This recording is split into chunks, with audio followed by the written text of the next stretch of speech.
शिव बाबा को याद कर, जी भर उसको प्यार कर, सांसों को आबाद कर ले मेरे मना। शिव बाबा को याद कर, जी भर उसको प्यार कर, सांसों को आबाद कर ले मेरे मना।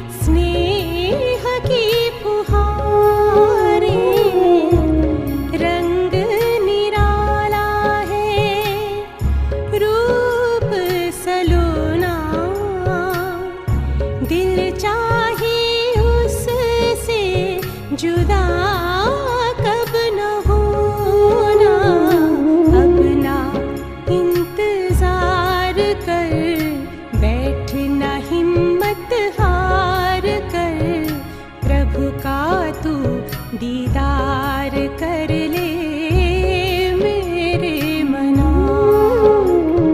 शिव बाबा को याद कर, जी भर उसको प्यार कर, सांसों को आबाद कर ले मेरे मना।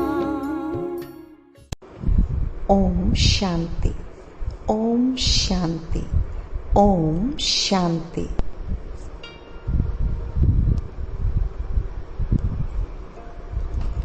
ओम शांति।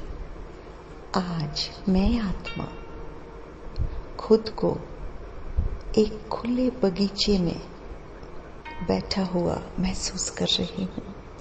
चारों तरफ शांत वातावरण, ठंडी हवाएं चल रही है जो जैसे बाबा के प्यार का परिचय दे रही है। आज मैं आत्मा खुद से बातें कर रही हूँ, सोच रही हूँ कि निरंतर बाबा की याद में रहना क्यों ब्राह्मण बच्चों को मुश्किल लगता है, क्यों ये सहज याद बच्चों के लिए मुश्किल हो जाती है। अपने ही मन से पूछ रही हूँ कि क्या बाबा को याद करना बहुत मुश्किल है, दुर्लभ कार्य है। जैसे मीठे बाबा ही मुझे आंसर दे रहे हैं, मेरे मन और बुद्धि में बिठा रहे हैं कि मीठे बच्चे, मुझे याद करना तो बिल्कुल मुश्किल नहीं। क्या अपने परिवारजनों को याद करना मुश्किल लगता है? मैं भी तो तुम्हारा परिवार का सदस्य हूँ। जैसे मीठा बाबा मुझे बोलकर बता रहा है, मैं आत्मा बिल्कुल भी बाबा को याद करने में कसर नहीं छोड़ती।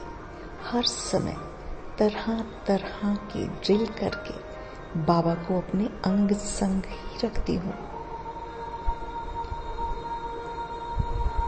मैं आत्मा इस लौकिक देह को यहीं छोड़कर उड़ चली सूक्ष्म वतन और पहुंच जाती हूँ अपने बाप दादा के सामने। एकदम सफेद प्रकाश में मेरा पिता बाहें फैलाए खड़ा है, मुझे गले से लगाने के लिए। अपनी दृष्टि से मुझे निहाल कर रहा है, वरदान दे रहा है। मेरा बाबा भ्रुकुटी में स्थित विशाल ज्योति मुझे शक्तियां प्रदान कर रही है, तिलक दे रहे हैं बाप दादा। सूक्ष्म वतन में भरपूर होकर अब मैं आत्मा अपना सूक्ष्म शरीर यही छोड़कर उड़ चलती हूँ परम धाम में। पहुंच जाती हूँ ज्ञान सूर्य के सामने। मेरा पिता मुझ पर किरणें बरसा रहा है, भरपूर कर रहा है, और मैं वो किरणें लेकर बाबा से पूरे विश्व में फैला रही हूँ। खुद तो भरपूर हो ही रही हूँ, सभी आत्माओं को भरपूर कर रही हूँ। अब मैं बाबा से भरपूर होकर उड़ जाती हूँ चारों धाम की यात्रा पर। पहुंच जाती हूँ पांडव भवन हिस्ट्री हॉल में।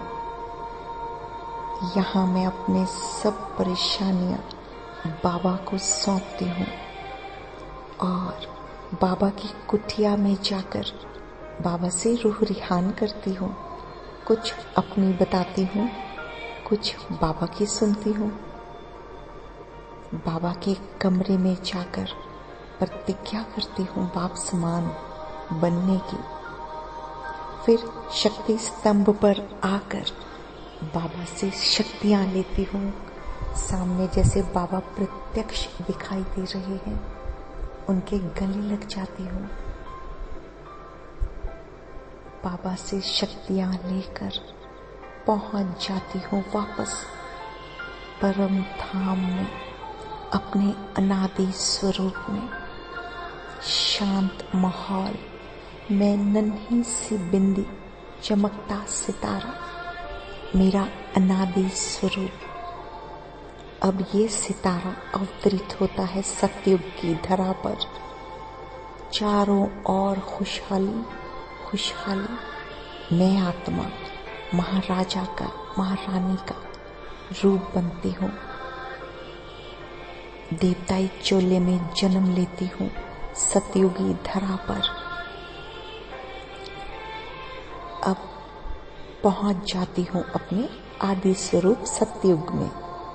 यहाँ से मैं आत्मा पहुंच जाती हूँ पूज्य स्वरूप में। मंदिरों में मेरी पूजा करने आए भक्त गणों को आशीर्वाद देते हुए स्थित हो जाती हूँ मंदिर में। यहाँ से मैं आत्मा आ जाती हूँ ब्राह्मण स्वरूप में, जहाँ मुझे मेरे पिता ने अपना बनाया है। मेरा संगम युगी स्वरूप। ब्राह्मण बनने के बाद मैं आत्मा अपने फरिश्ताई चोले को धारण कर धरा से ऊपर विश्व कल्याण के लिए निकल जाती हूँ। इस तरह हर कल्प मैं अपने पांचों स्वरूप निभाती हूँ। इस तरह यात्रा करते करते मैं आत्मा अपनी दिनचर्या व्यतीत करती हूँ। कभी लौकिक में मैं पूरी तरह से बाबा को अंग संग रहकर कार्य करती हूँ। बाबा मेरे साथ रहता है। कभी मैं फरिश्ता बनकर लाइट माइट फैलाते घूमती हूँ अपने लौकिक घर में। ये सब हम ब्राह्मण बच्चों को लगातार करना है, तो फिर कैसे बाबा हमसे दूर हो सकता है। कभी परम धाम पहुँच जाएं, कभी सूक्ष्म वतन पहुँच जाएं, कभी चारों धाम की यात्रा पर निकल जाएं, और फिर देखें अपने पांचों स्वरूपों को। कभी निराकारी स्थिति का आनंद लें, तो कभी फरिश्ता स्वरूप का। अगर हम ब्राह्मण बच्चे बार बार खुद को इन सभी ड्रिल्स में बिजी रखेंगे, तो बाबा दूर जा ही नहीं सकता। शुक्रिया बाबा, अपने करीब रखने के नए नए ढंग बताने के लिए। शुक्रिया मीठे बाबा। ओम शांति।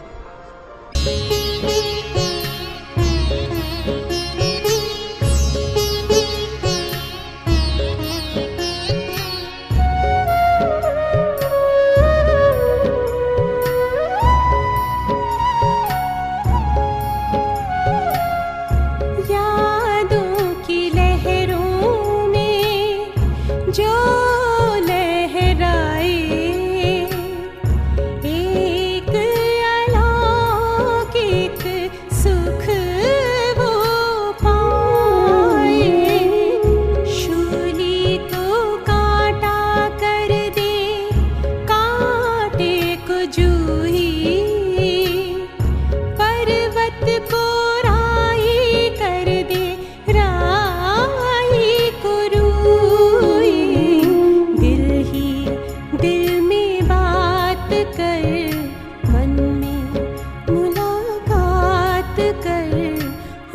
को तू आजाद कर ले मेरे मना। शिव बाबा को याद कर, जी भर उसको प्यार कर, सांसों को आबाद कर ले मेरे मना। सांसों को आबाद कर ले मेरे मना। सांसों को आबाद कर ले